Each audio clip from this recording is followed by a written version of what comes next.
In the control room, the only sound was the hum of machinery and the faint rustling of data sheets. Dr. Natalie Archer and her colleague, Dr. Rajan Kaur, sat in silence, eyes glued to the screen before them. For nearly 50 years, Voyager 1 had been drifting farther and farther from Earth, slowly pushing past the sun's influence into interstellar space. Its data had provided scientists with invaluable information about the solar system and beyond, insights into the very edge of the heliopause, and a glimpse into the unknown that lay beyond. But this new transmission was unlike anything they had seen before. Voyager had sent thousands of signals, routine bursts of information that had long since grown predictable. They expected the usual, data on cosmic rays, particle densities, maybe a small fluctuation in magnetic fields.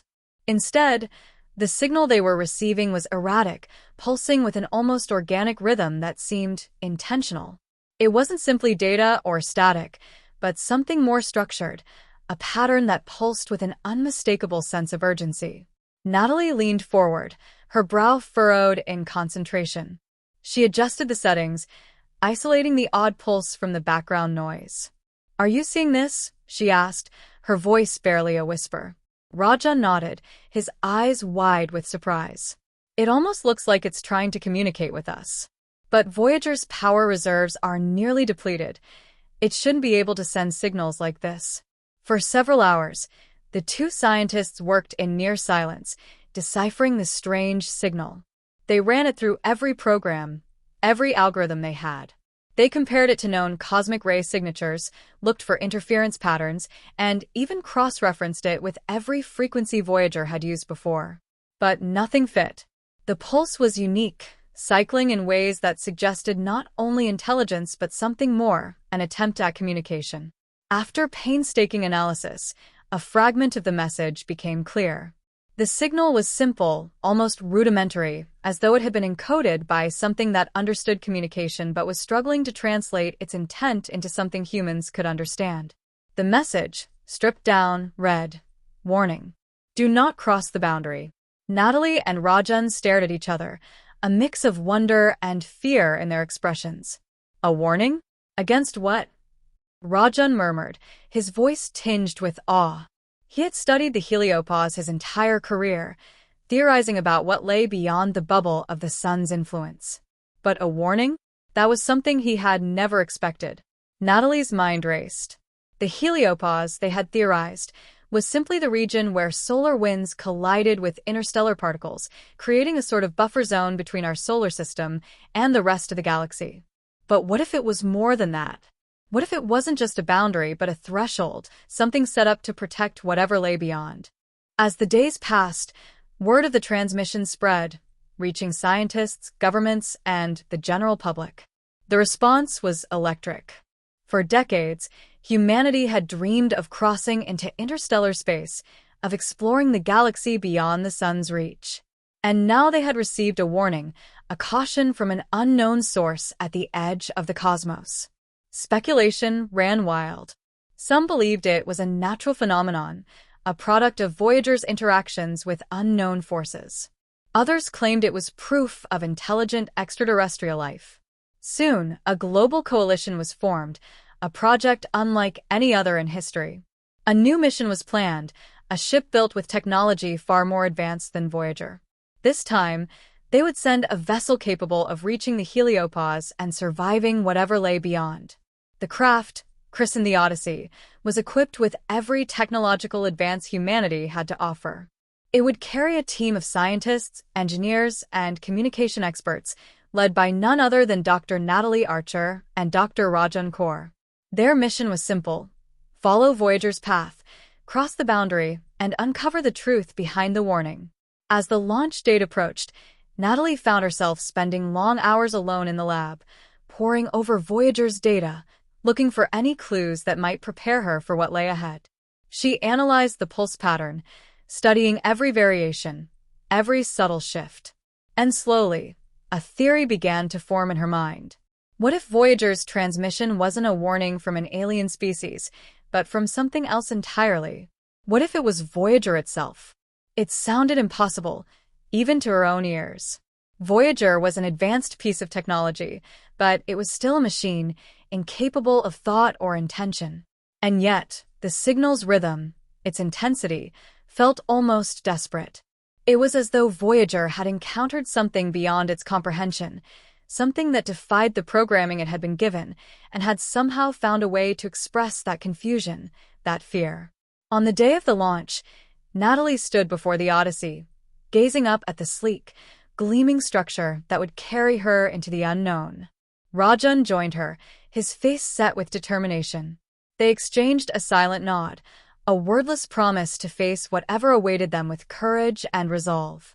The launch was flawless, the Odyssey lifting off with a roar that echoed across the globe. As they broke through Earth's atmosphere and sailed into the depths of space, Natalie felt a sense of calm settle over her. This was what she had trained for, what she had dreamed of her entire life. She was going to the edge of the solar system, to the boundary that had intrigued and mystified humanity for centuries. Days turned into weeks as the Odyssey followed Voyager's path, approaching the heliopause. The crew monitored every reading, every transmission, watching for any signs of the strange signal that had set this mission in motion. Finally, after weeks of anticipation, they reached the threshold. Natalie watched the data feed, her heart pounding as the Odyssey crossed the boundary. For a moment, everything was calm. The readings were steady, the instruments functioning normally. And then, without warning, the signal returned. It was stronger this time, more urgent, its pulses reverberating through the ship's systems, creating a hum that seemed to resonate in Natalie's bones. She glanced at Rajan, who was staring at his monitor, his face pale. "It's here," he whispered, his voice barely audible. The signal pulsed, echoing through the ship, its rhythm faster, more insistent. Natalie felt a chill run down her spine. The warning was clear: do not proceed. But they were scientists, explorers, driven by curiosity and the desire to understand. Ignoring the signal, they pushed forward, crossing fully into the unknown. As they moved beyond the heliopause, the readings began to change. The ship's sensors picked up strange fluctuations in the magnetic field, spikes in energy that defied explanation.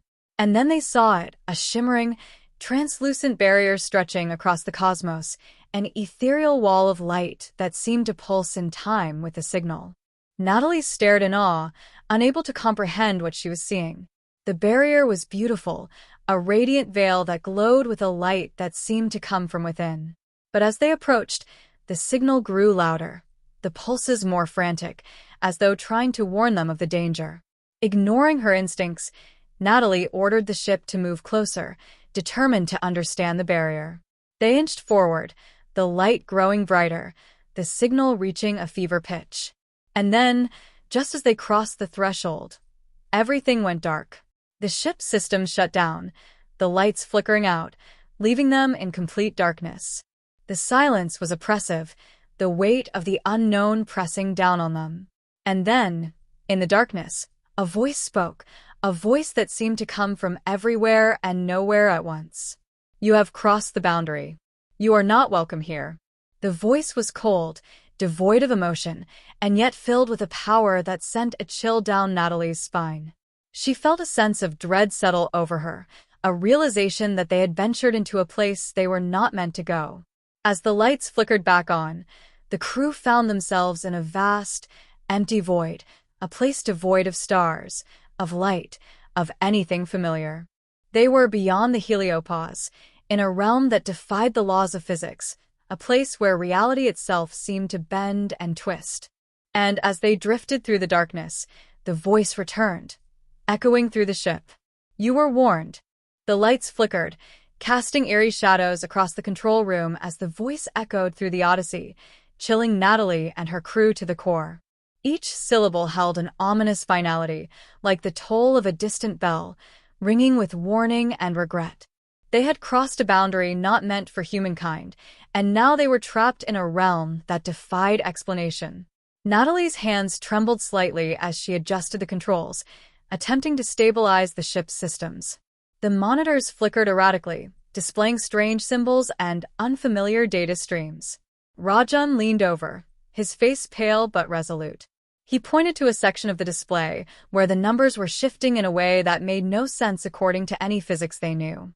"Look at the readings," Rajan whispered, his voice strained. "It's like we've left our universe. There's no frame of reference. No stars, no light. Just this void." Natalie forced herself to stay calm. This was what they had come for, the unknown.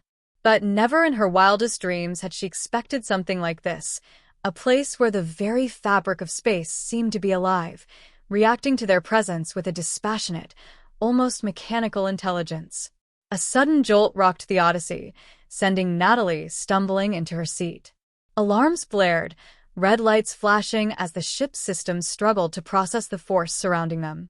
She quickly scanned the controls and realized they were caught in some kind of gravitational anomaly, a pull that was drawing them deeper into the void. "Everyone, brace yourselves," she shouted, gripping the console as the ship shuddered and twisted. The void seemed to constrict around them like a massive, invisible hand. And just as suddenly as it had begun, the sensation stopped. The Odyssey hung motionless, the darkness pressing in from all sides. Natalie let out a shaky breath, her mind racing as she tried to make sense of what had happened. She opened a channel to the rest of the crew. "Is everyone all right?" Voices crackled over the intercom, each crew member sounding equally bewildered but unharmed. Rajan was still at her side, his gaze fixed on the main display, where the strange symbols continued to scroll across the screen. "This data," Rajan muttered, half to himself. "It's like it's reading us, adapting to our presence." "I don't think we're the ones analyzing it, Natalie. I think it's analyzing us." The notion sent a shiver down her spine.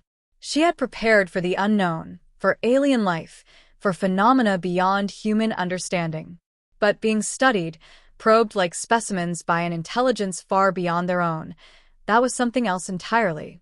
Natalie steadied herself and turned to the ship's artificial intelligence, Echo, an advanced interface designed to assist with navigation and data analysis. "Echo, what are we seeing? Analyze the symbols and run a diagnostic on all ship systems."